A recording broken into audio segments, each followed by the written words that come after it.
Em 74, um economista brasileiro popularizou a fábula da Belíndia, um país fictício com a prosperidade de impostos da Bélgica e a miséria e imensidão da Índia. Uma metáfora para o Brasil, um país dividido entre os ricaços e a miséria absoluta. O meu convidado de hoje também parece dividido em dois países, já no nome. Ele é húngaro, do pai alemão, naturalizado norte-americano, e um brasileiríssimo mangabeira, da família de políticos tradicionais da Bahia. É o filósofo Roberto Mangabeira Unger. Obrigado pela presença, Roberto. Obrigado a você. O Roberto, de lá para cá, Bélgica e Índia se reinventaram. E o Brasil? O Brasil está ainda afundado no colonialismo mental e sem projeto. Colonialismo mental. A cópia daquilo que vem de fora. A ideia de surfar na onda no mundo. A gente está copiando quem hoje? Sempre os países de referência do Atlântico Norte, os Estados Unidos e os países europeus. Você começa provocando muito as pessoas que estão nos vendo. Você fala que nós somos colonizados mentalmente. Como sair dessa armadilha? Nos reinventando a nós mesmos e reformulando as nossas instituições. A nossa tarefa é abrir um caminho econômico, político e cultural que dê espaço para a vitalidade brasileira, que organize esta anarquia criativa em vez de suprimi-la. Mais recentemente, em 2005, você disse que o governo Lula era o mais corrupto da história. Chegou a pedir o impeachment dele. 2 anos depois, o Lula te convidou para ser ministro e você aceitou. Você não tem dificuldade de mudar de ideia? Não. Eu procuro mudar de ideia. Lula me convidou a ser ministro para chefiar uma pasta nova que pensaria a estratégia do país a longo prazo. E foi muito generoso comigo, me estimulou e eu me meti naquilo. A verdade é que quando as minhas propostas exigiam que ele colocasse a mão em assuntos altamente controvertidos, ele relutava. E eu, então, passei a trabalhar diretamente com os governadores e a estimular a construção dos consórcios regionais, do federalismo cooperativo. Depois, você também teve um papel no governo Dilma. Onde foi que o PT se perdeu? Primeiro, se perdeu apostando no caminho fácil, que era o caminho do distributivismo, da assistência. É importante apoiar os muito pobres, mas não é suficiente. Os pobres receberam as transferências sociais, as minorias organizadas, os direitos adquiridos, os grandes empresários, os favores tributários e o crédito subsidiado do BNDES, e os rentistas, os juros astronômicos do Banco Central. Todo mundo foi comprado e o Brasil foi para o brejo. Brasileiras e brasileiros, não me deixem só. Companheiras e companheiros. Brasil e Estados Unidos, acima de tudo, Brasil acima de todos. Em 2012, você disse ao Roda Viva que o Brasil não podia ficar dividido entre PT e PSDB, que era necessário uma alternativa.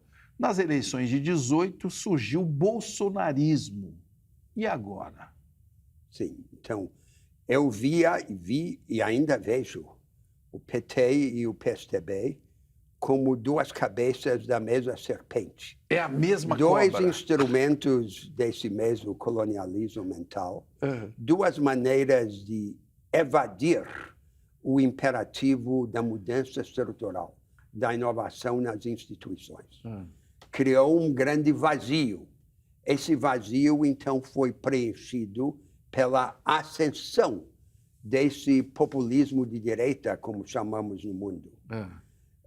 E esse populismo tem uma virtude que, pela primeira vez, deu representação política a uma parte do país que se sentia marginalizada. Que estava calada. Essa pequena burguesia empreendedora, esses emergentes, muitos deles evangélicos, com nojo da política. Mas tem um defeito fatal. O defeito fatal é o fascínio pelos atalhos, o moralismo, a força contra a criminalidade, a ideia de que há um formulário na economia de bom comportamento financeiro que vai trazer uma enxurrada de dinheiro. Tudo isso são ilusões. Roberto, há quem te chame de guru do Ciro Gomes, né? Se o Ciro fosse hoje presidente, você seria o Olavo de Carvalho dele? Ou essa comparação te agride? Não, eu não me preocupo com isso. Eu não quero ficar como um conselheiro de fora. Perfeito. Eu me meti no meio da confusão. Eimael pergunta: por que você escolheu Ciro como líder político? Fale dos aspectos pessoais. O Ciro tem fibra, tem capacidade de enfrentamento. E agora é preciso enfrentar para mudar o país. Ele tem outras características que às vezes assustam as pessoas. Que é a explosão. Que tem um temperamento espontâneo, às vezes explosivo, mas as pessoas são o que são. Se o Ciro Gomes estiver nos vendo agora, o que você sugeriria para ele conseguir controlar esse temperamento? Uma das coisas que eu aprendi no engajamento político é que é mais fácil mudar um país do que mudar uma pessoa. E eu não vou orientar transformações pessoais. Eu estou preocupado com o país. E construir também novas lideranças que vão emergir num processo de ebulição na sociedade brasileira. Essa eu vou levar para casa. Eu que trabalho na televisão há tantos anos, com tantas pessoas, é mais fácil mudar um país do que uma pessoa. Obrigado, professor. No próximo bloco, o papo é a sociedade brasileira. Socialize os seus pensamentos aí com a hashtag Provoca.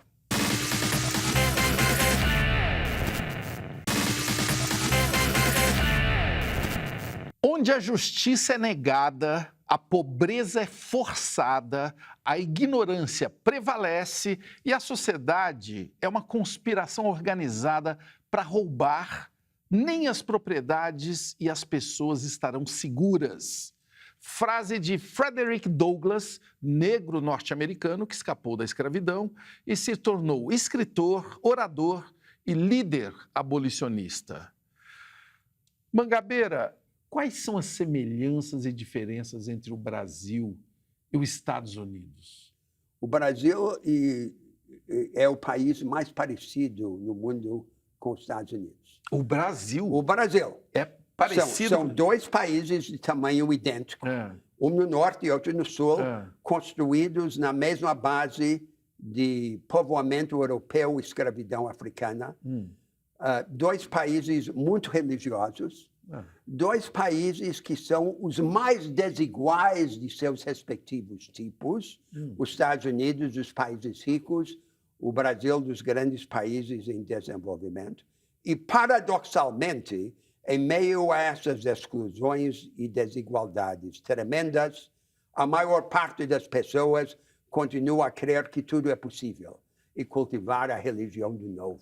E por que lá dá certo e aqui não?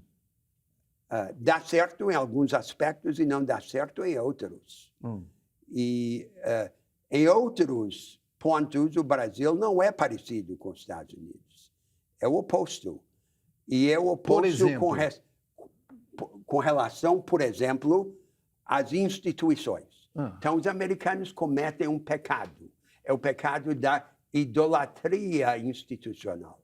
Eles acreditam que qualquer instituição que preste foi inventada lá.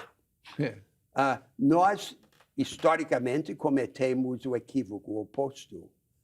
As nossas instituições são todas copiadas, importadas, e não nos servem como roupa emprestada.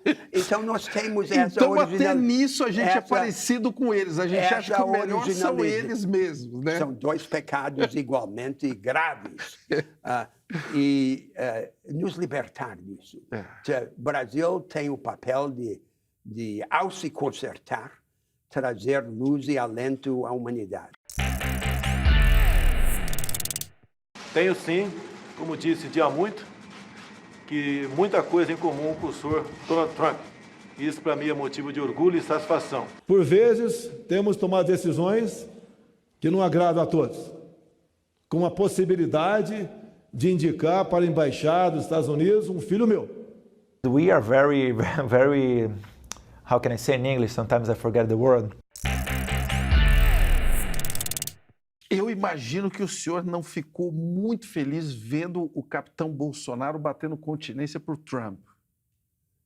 Inconcebível que um presidente da República se submeta dessa forma, que seja ouvido numa mesa de autoridades descrevendo os nossos concidadãos nordestinos como paraíbas. Mas nós chegamos a tudo isso, nós chegamos a esse vácuo, a esse vazio, a essa corrupção do rumo pelos atalhos, pelo malogro do projeto anterior, o projeto conduzido pelos tucanos e pelos petistas. Olha, nós estamos em 2019. Eu vou dar um resumo dos debates recentes aqui no Brasil. Nazismo era de esquerda. O regime militar não foi ditadura. A terra é plana.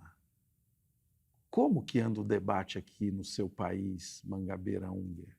É a pobreza de espírito nesse debate que transparece para o país. Mas eu andei o Brasil todo, todos os estados, o interior do interior de todos os estados do Brasil.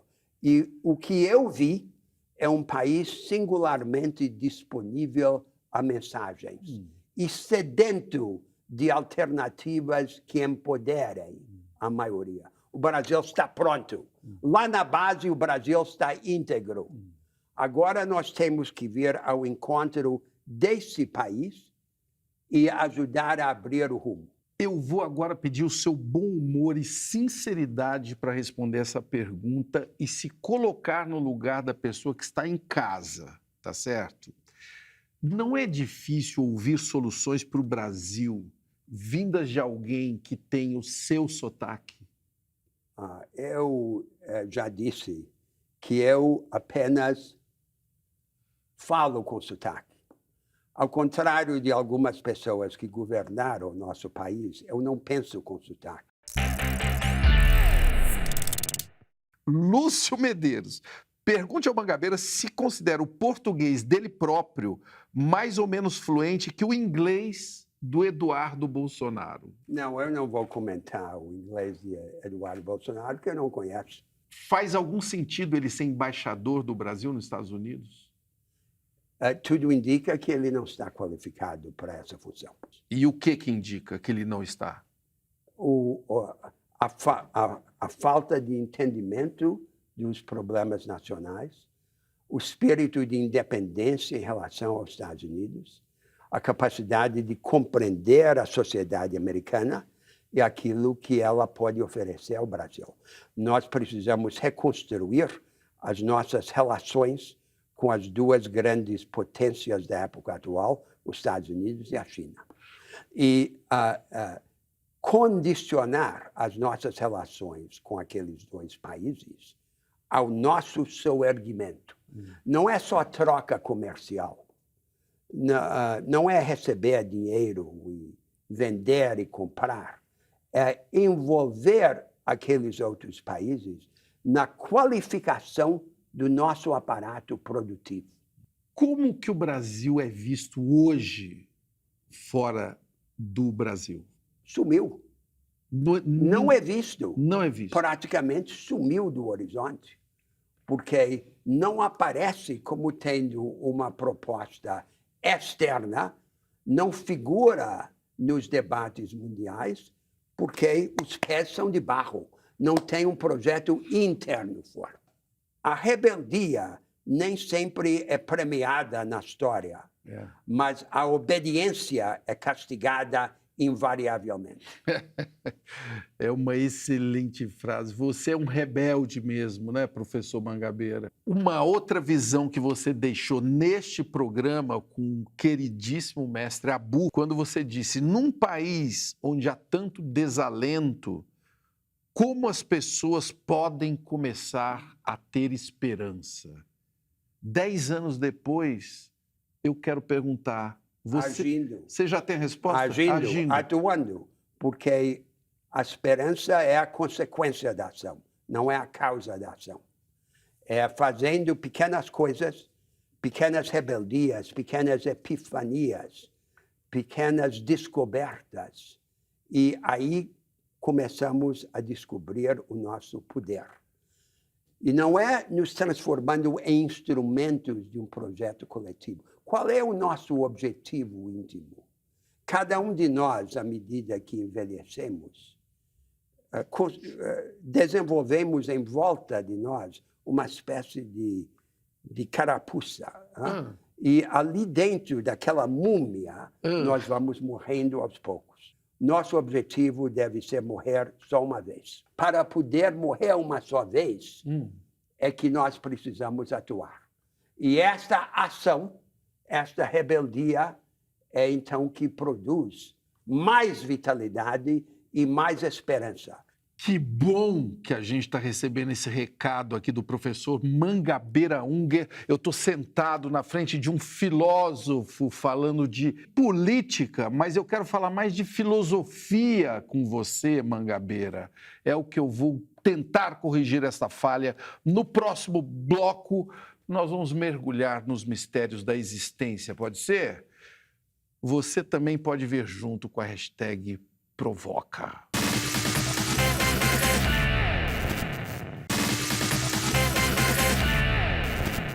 Já trazes ao nascer tua filosofia. As razões, essas vêm posteriormente, tal como escolhes na chapelaria a forma que mais te assente. Poema Dos Sistemas, de Mário Quintana. Mangabeira, qual foi a filosofia que você trouxe ao mundo? A filosofia é uma das minhas duas grandes paixões. Desde a infância. A minha mãe me leu, quando eu tinha 7 anos de idade, A República de Platão, numa tradução.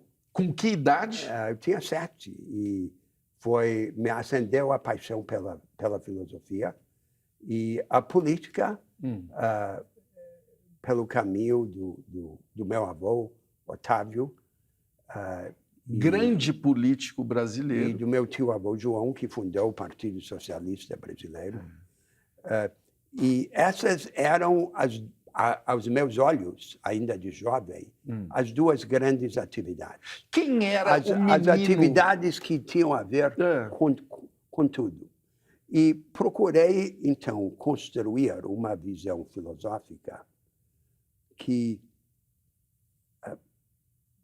permitisse compreender a possibilidade do novo. Há duas contradições no ser humano.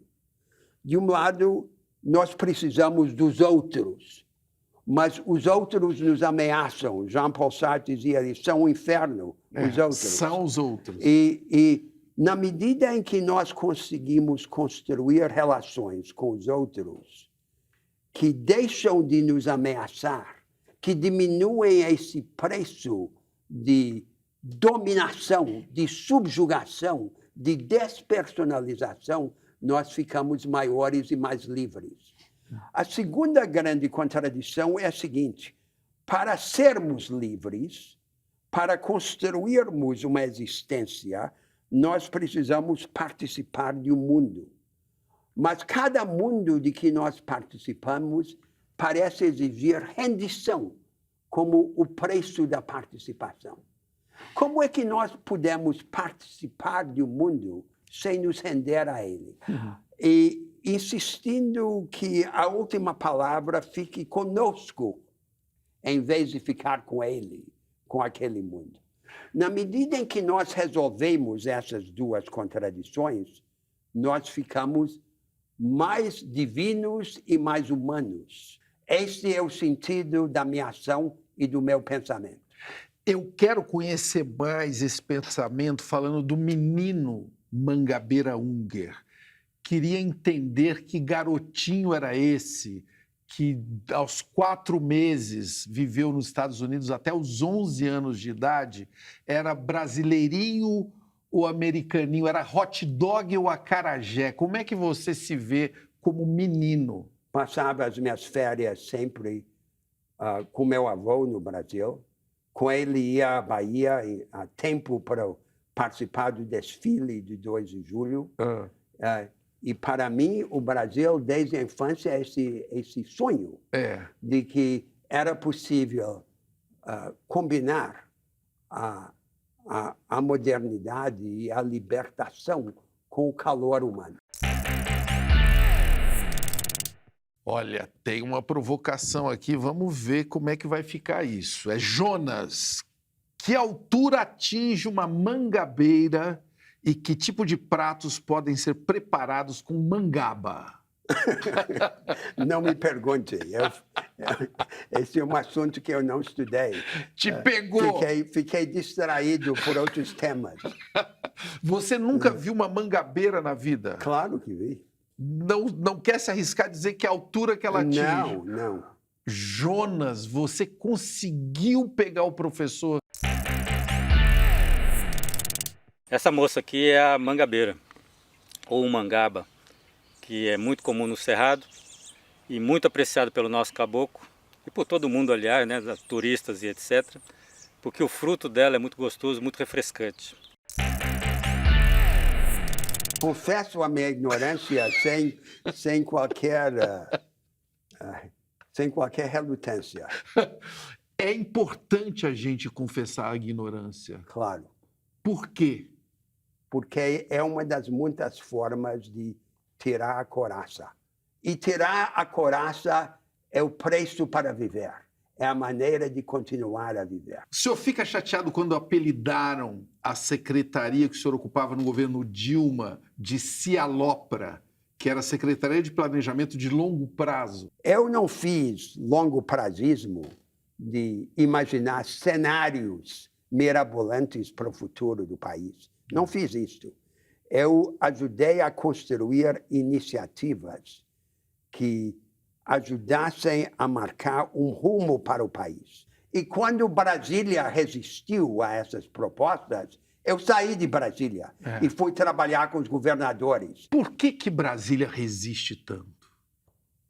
Brasília resistiu porque Brasília tem medo, porque tem falta de imaginação. Esta é a causa maior do medo. Logo em Brasília. A causa maior do medo é a falta de imaginação, é a pobreza de espírito. O que tem depois da morte? Eu não sei. A minha preocupação não é com o que vem depois da morte. A minha preocupação é assegurar que eu morra só uma vez.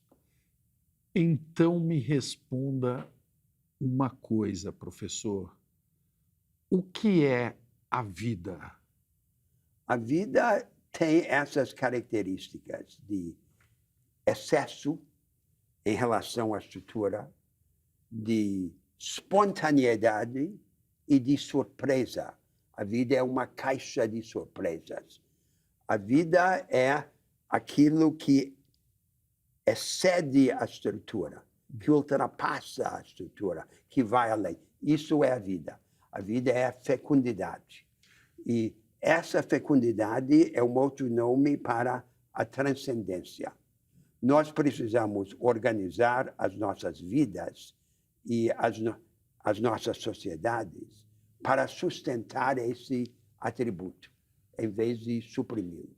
Conheça-te a ti mesmo é a provocação da filosofia. E nos dias de hoje é a forma que a gente termina esse programa, conhecendo a gente mesmo através de uma selfie. Podemos tirar uma selfie? Claro.